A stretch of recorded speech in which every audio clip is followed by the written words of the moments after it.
Hi everyone, welcome to Cooking with Cricket, but I'm going to tell a story.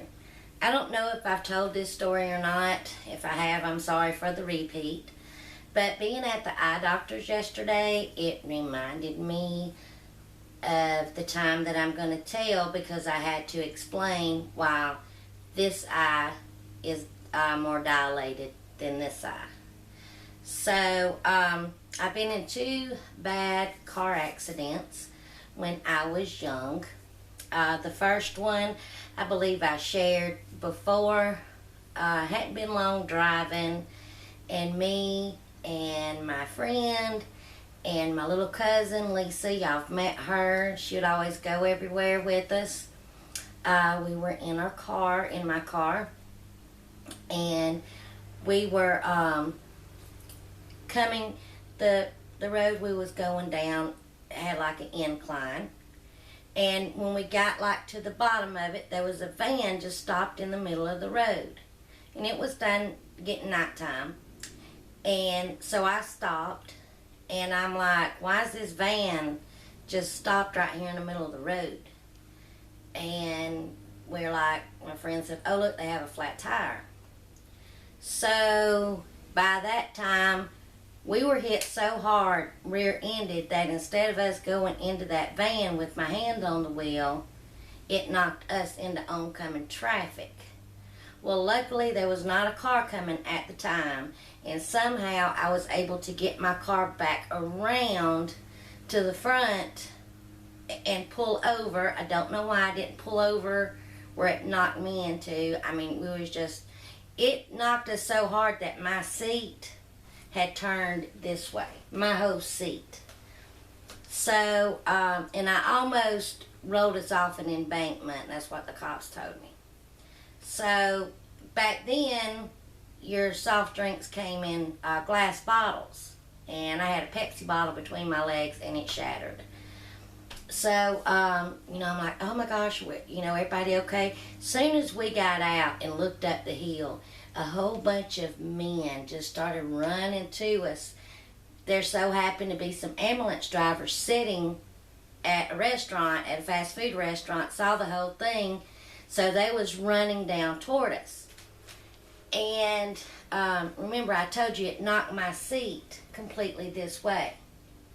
So they were checking us and everything, and putting us in the ambulance. And where my little cousin was so scared, they put her in the ambulance with me, because I was having severe neck pains. Now remember, I have severe neck problems now, and I believe this stemmed from that. And like, I remember they was asking me in the ambulance, what's your name? What's today's date? Well, I honestly didn't know. And I'd look at my cousin, and she'd hold up her little fingers, and she was answering, and finally the ambulance driver says, you better cut that out. He was being real nice to her. So they get us to the hospital, and they separate us. And they get me down in x-ray and stuff. Well, a neighbor, because I was staying, it was during the week, so I was staying with my aunt, because I babysat for her. My neighbor actually called my aunt up and said, is Cricket and Lisa okay? She goes, what do you mean? She goes, Debbie, you don't know yet? And she goes, no, what do you mean? I said, they were in a terrible wreck. Well, my aunt, you can imagine, she starts just flipping out, trying to find where we're at, and we're trying to get the ambulance and all that, numbers to call. Well, when they called my mom, she had done left work. So they got in touch with my stepdad. So my mom said, it's night, she's driving home. Somebody gets behind her, and it's just on her tail. And they're blowing the horn, flashing the lights, and she didn't know who it was. And said they kept on, they about ran her off the road, till finally she pulled over, and it was her husband, my stepdad. Said, come on, Judy, pull over, we got to get to the hospital. Cricket and Lisa's been in a terrible car accident. So they get to where the accident was, but they didn't know yet because they didn't see my car. And my mom was the first car that they stopped to let the record through. And she said the policeman was being so rude to her that it wasn't even funny. And she's like, I gotta go, I gotta go. And they was wondering, was this where my accident was? You know, back then there was no cell phones or nothing like that. I mean, they had them, but you couldn't afford them. So she said that police officer kept telling her to shut up. She was going to sit there till he told her she could go. And she said about that time the record came pulling across and they saw my crumbled car. She said she jumped out, got that cop told, and said, that is my daughter's car. And I'm being nice, I'm not saying what she said. Said the cop said, I am so sorry, ma'am, and helped her get on through. So they get in our little town hospital, and Mama's just opening doors. Her and my stepdad's just opening doors. Just, cricket or Lisa, where are they at? And they finally opened one door, and my little cousin raised up, was like, Aunt Judy. And just, you know, and she goes, sweetheart, are you okay? Are you okay? She goes, yes, ma'am. Says, where's Cricket? Says, she's hurt. And she goes, Ray, you stay with her. And she told her, says, Aunt Judy will be right back with you. Just make sure you're okay before I leave you. And she said, yes, ma'am, yes, ma'am. And so my mama finally found me. Now, this is just how my mom was. They had me in a neck brace, and I had injured my neck. When they was getting ready to release me and more doctors, my mom was like, she can just take her goody powder when she gets home. Never had any follow-up appointments. I was never took to any follow-up appointments or anything.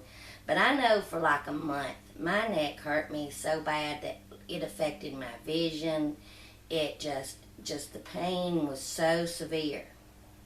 But I never went. You just didn't go. Your mom didn't take me, to the doctors. And I'm not blaming her at all on that. But I do think that's where now I suffer with severe neck problems. And one day I'll go into detail on everything that is wrong with my neck. And having a bad foot now, it kind of, because I limp sometimes, and like the doctor says, that don't help this, and this don't help that. Anyway, so the other wreck that I was in, I was now working. And I'm trying to go fast, so this video ain't so long. Y'all like my new haircut? The first time I've ever fixed my hair in like a couple of years. I always just, threw it up. Anyway, I was having to drive my stepdad's old truck to work while I was saving up to get me a car. It had done been a while from that wreck. So, this couple that I had sold a TV to, and they were an elderly couple, I couldn't talk them through on the phone how to hook up their cable and stuff, so I had to go out there to help them.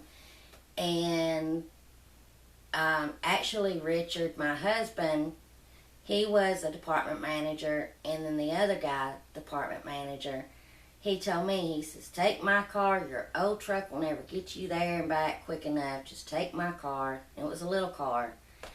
And they was sending me to a place I had never been to. I'd never been to this town. So I finally made it, and he was telling me, and hurry back, we got to close up the store and stuff.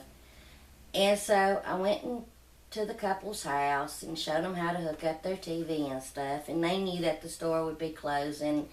And they says, I know you ain't never been in this area. We're going to tell you a shortcut. Well, we didn't have Garmin's or cell phones or nothing. So I got lost on the way, and it was done turn dusk. So I'm driving along, and I was not driving fast. Didn't have a seatbelt on either. I'm driving along, I'm lost. I'm like in a wooded area, and all of a sudden the road stops and it turns to all gravel. Well, as soon as the car hit the gravel, I started, I guess you call it sliding or hydroplaning. And on this side, on the right side, was woods, but there was an embankment like this. So I knew I was going to hit it. I never thought that once I hit it, the car would roll and start to flipping. Don't know why it did it, but when I hit it, I can remember to this day being tossed in that car like a rag doll. And so it landed up on the roof. Well, I couldn't see, but then I knew, because I could feel blood just running down my face. And I was very dizzy-headed. I didn't know at the time my face was all cut up. very dizzy-headed, and I knew I had to get out of that car because I was afraid it might blow up or something. But I couldn't get, I can't see, and I'm trying to get, I can barely see out of this one eye. I'm trying to get the windows down, well, they wouldn't work. And because the handle and all had come off, so I can remember it's sitting up on the roof, that I grabbed a hold of the gear shift or something and grabbed a hold, and I took my feet and just kicked the window out. And I got out. Now I'm in the woods. I have no idea where I'm at. I don't see no houses. I go to screaming, somebody please help me. Well, I started to wonder. And I had wandered up the street until I got so sick. I was so dizzy and so sick to my stomach that I thought I was going to pass out. So evidently I was standing in the middle of this road, and here comes a truck. Well, the driver starts to cuss me out until I turned around, and he's like, oh my gosh, what has happened to you? And I'm like, a wreck, help me, a wreck. He throws me in the truck. He says, let's go back, try to find your car. So by the time we got back to the car, there was two hunters that had done found the car because the headlights were still on, and they were looking in the car for a passenger. And the truck driver goes, I have the passenger, I have the passenger. They saw me, and they're like, oh, she needs to get to the hospital. So another car comes down, and this lady and this young man, very nice car. Now, let me take you back a little bit. My mama, Kathy, she was very strict, and, my mama's mama, and she helped raise us, you don't get in cars with strangers, and boys are only out to do this, and, that. So that was kind of going through my mind, but I was sick. And that driver says, I'm going to get her to the hospital. So the lady I was like, I can't go. She just shoves me in the car, in the front seat, and she's just sitting beside me. And she told him to drop her off somewhere. Well, I remember I just started shaking severely, and it was summertime. And they go, she's going into shock. So anyway, we get to the hospital. The guy takes me in. The nurse saw me and was like, what'd you do to her? And he goes, she was in a bad car accident, blah, blah, blah. So we never got his name because my mama even tried to contact with the police records and all. I still say that this guy was my angel. There was no record of him. Nobody knew his name. The nurse just said he was there and then he was gone. The receptionist said when he brought me in and said what happened, he was gone. No record or anything because my mama wanted to thank him. So what had happened was the police came in there and, took my statement. And I am not, now I wear my seatbelt every time. I am a firm believer in wearing the seatbelt. But the police did tell me that at that moment, because I always wore my seatbelt, but for some reason then I didn't have my seatbelt. I don't know if I was just worried trying to get back to the store in time to close it, because I was the office manager and I had to do the money and all.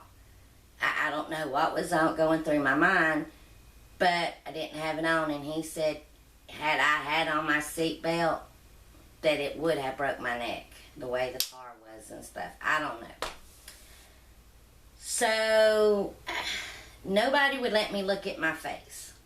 And I kept begging, and the doctor was so rude. I am terrified. And I knew my mama couldn't get to me because I had the truck. And they had, so what had happened was, since I wasn't at the scene, they took the other assistant manager's insurance card and looked up and called him. And Richard, who is my husband, answered our work phone. And they go, do you have a blah blah that works there? This is the police. We need to talk to him. His wife was in an accident and she's pretty bad. So Richard calls him to the office, get back here quick. He says, I'm sorry, your wife's been in a terrible accident. So he's on the phone with the cops, and then all of a sudden he goes, wait a minute. Cricket was in my car. He looks at Richard, because we were sneaking and dating at the time because we really weren't supposed to be dating, but only a few people knew. He goes, Richard, it wasn't my wife. It was Cricket. So Richard takes off to leave. He calls Mama, and Mama's like, go to her. Don't even come get me. Go to her. Make sure she's okay. So when he comes walking in up there. So anyway, they had to sew my nose because I about just severed off my nose. It goes across here. Even in the summertime, when my face gets tan, there will be a white streak. And then my eye up here. And that's why this eye now stays more dilated. And this eye had swelled out to like here. My whole face was black and blue. And then by the next day, this eye had so I couldn't see. But that night I still could see a little bit. And I know that when that doctor went to sew me up, I slapped at his hand, and he grabbed my arm and threw it down and told me I better not ever do something like that to him again. I was scared and it hurt. You know, nobody would tell me what was going on. I know the poor little intern that first came in there to saw me, you know, saying we need to get you undressed. He was like just nervous. But anyway, Richard got there, and, you know, I had concussion, and they're giving them instructions. I can't go to sleep for a while, but then I have to be woke up every 2 hours, and all this was going to get worse, and what to do, and who to go. And I did do follow-ups because I had to go to the eye doctor and everything to check on this eye and stuff. But my mama took me to the gynecologist to get my stitches took out of my face. Now, the reason why I guess she took me there because I was going through stage 2 pre-cancer female, and I have told that story, and we were going there a lot, and my mama just called the nurse. We loved her, and she said, just bring her up here and I want to check her out myself, and I'll take her stitches out and stuff instead of taking her back all the way up to that different hospital.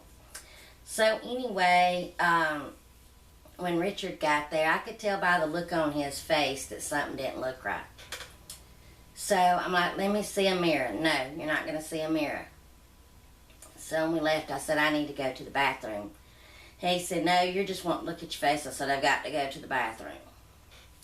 I go in the bathroom, and what I could see of my face, I just start screaming and freaking out. He came in there, and then, you know, he got me home, and my mama saw me. I mean, everybody who looked at me was like, you know. And I can remember the next day, by then I couldn't see nothing because my whole face. My mom, bless her heart, love her to death, she's just so blunt and plain spoken. She says, let's go set you out on the porch to get you some sunshine. And my sister had came down to see me and check on me and stuff, and I can remember I just started crying, and Mom was like, oh Lord, let's get her back inside, she's crying again. But anyway, days passed, and when some of the vision came back in this eye, I went back to work, and I'm having to wear sunglasses and stuff, couldn't wear makeup, I got stitches all in my face. And the manager whose car I wrecked, I remember when I went up to him, he hugged me and he said, everything's fine, I'm so glad you're okay. You know, and then customers, you know, you got your wreck come up and be like, take off your glasses, I can see how the rest of your face looks, you know, and you take off your glasses, they're like, oh my gosh. And I'm like, I went back to work too soon. But that just reminded me, and I just thought I would share, and I do think that that was my guardian angel, that guy in that car, to put some girl in your car that looked new, that blood was everywhere. I mean, there was no recollection of him.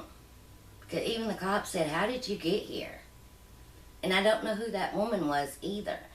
I did have tests, and Mama did make sure I followed through with that because it was with my vision. So this eye is always weaker, so when I get my glasses and my bifocals, this lens will always be stronger. So I thought I would share that with you. Do you have any stories? Please let me know and stuff. But I do believe I caught a glimpse of my guardian angel. So I'm going to cut this now because this is probably entirely too long. But thanks for watching. Comment down below. Do you have any stories? And until the next one, bye y'all.